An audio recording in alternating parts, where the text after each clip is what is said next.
नमस्कार, विंध्या टाइम्स में आपका स्वागत है और आपके साथ मैं श्रेया। दोपहर तक की दो बड़ी खबरों के साथ हाजिर हुए हैं। पहली खबर की बात करते हैं। कल प्रधानमंत्री नरेंद्र मोदी द्वारा राम मंदिर की नींव रखी गई। कल शिलान्यास हुआ, राम मंदिर का भूमि पूजन हुआ।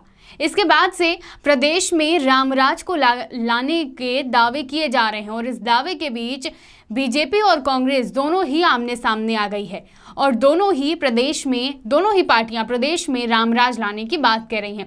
एमपी बीजेपी ने दावा किया है कि राम मंदिर निर्माण के साथ ही अब रामराज की स्थापना होगी। सीएम शिवराज ने पीएम मोदी के नेतृत्व में रामराज की स्थापना करने की बात कही है। बीजेपी के मुताबिक अयोध्या में राम मंदिर निर्माण के साथ ही देश में रामराज्य की स्थापना की परिकल्पना पूरी होगी।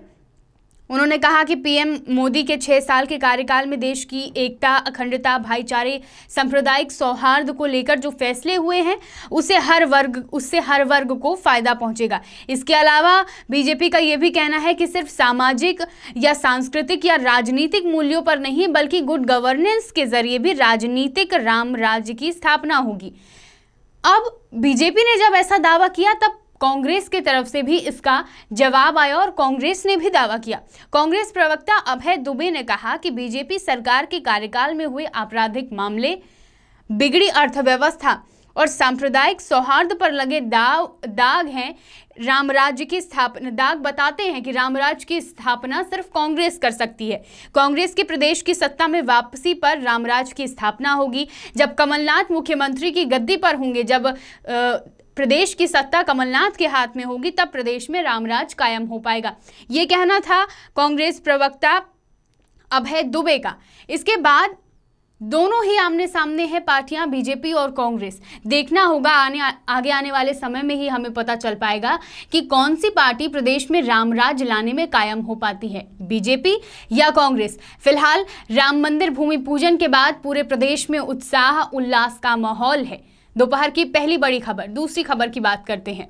कोरोना वायरस की चपेट में हर कोई आ रहा है। न डॉक्टर, न पुलिसकर्मी, न आम जनता, कोई भी इससे नहीं बचा है और अब सेना के जवान भी संक्रमण की चपेट में आते दिख रहे हैं। जबलपुर में सेना के विभिन्न इकाइयों में तैनात स्टाफ कोरोना संक्रमित पाए गए हैं। अब तक 70 से ज्यादा जवानों में कोरोना पॉजिटिव की रिपोर्ट उनकी पॉजिटिव आ चुकी है। देश की रक्षा में दिन रात जुटे सैनिक भी अब इस संक्रमण की चपेट में आते दिख रहे हैं। अलग अलग जबलपुर स्थित सेना के अलग अलग रेजिमेंट और प्रशिक्षण संस्थानों में जवानों में कोरोना के लक्षण दिख रहे हैं और उनकी रिपोर्ट पॉजिटिव भी आ रही है। अब तक 70 से ज़्यादा जवान कोरोना संक्रमित हो चुके हैं। बीते 3 दिन के अंदर जबलपुर शहर में 45 सैनिक कोरोना संक्रमित पाए गए हैं और ये सिलसिला अभी भी लगातार जारी है। जबलपुर प्रशासन लगातार निरीक्षण कर रहा है उन कैंप्स का, रेजिमेंट्स का, लेकिन जो संख्या बढ़ती जा रही है वो कहीं ना कहीं चिंताजनक है। देश की रक्षा में दिन रात जुटे सेना के जवान भी अब कोरोना संक्रमित पाए गए हैं, तो खतरा किस ओर बढ़ता जा रहा है ये आप और हम साफ तौर पर देख रहे हैं। तो अपील यही है कि आप सभी सावधान रहिए, सतर्क रहिए और इस कोरोना संक्रमण से जितना ज़्यादा हो सकता है उतना बचिए। बहुत बहुत धन्यवाद।